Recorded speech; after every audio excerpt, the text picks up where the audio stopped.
Ek sit vanmiddag hier by die Paul Mall in Wag en volgende week is daar 'n vreeslike beweging en geskree en ek nou so mooi kyk, toe sien ek nie, maar dit is die sekuriteit wat skelm jaag.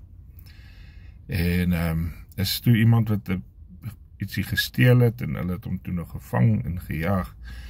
En die gedagte van Johannes 10 vers 10 kom by my op.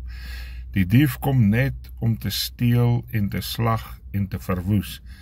Ek het gekom dat hulle lewe en oorvloed kan hê. God het vir ons lewe en oorvloed bewerk aan die kruis. Jesus Christus het vir ons gesterf. Hy het vir ons die prys betaal. Hy sê deur sy wonde het daar vir ons genesing gekom. Deur die oorwinning wat hy behaal het, het ons sy voorsiening, sy versorging, het ons sy liefde, sy genade, al die rykdom van God se heerlikheid het hy vir ons beskikbaar gestel.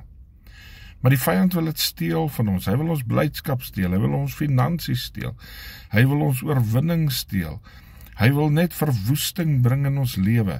Jakobus 4 vers 7 sê, onderwerp julle dan aan God, weerstaan die duiwel en hy sal van julle wegvlug.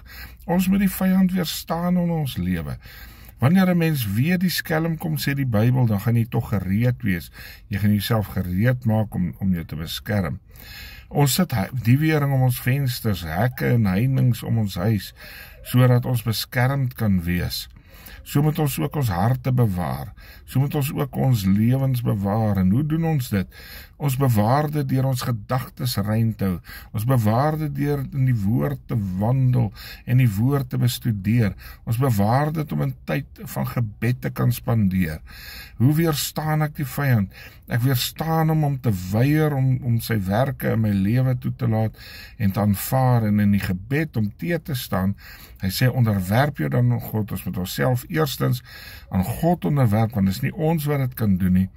Hy sê, en dan weerstaan die duiwel en hy sal van julle wegvlug. Ons kan die vyand wegjag en sy vyand het geen mag in my lewe nie.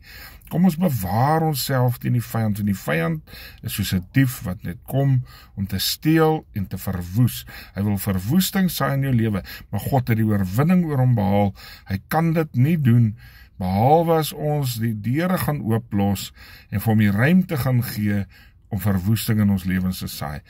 Maak jou sekuriteit stewig in God.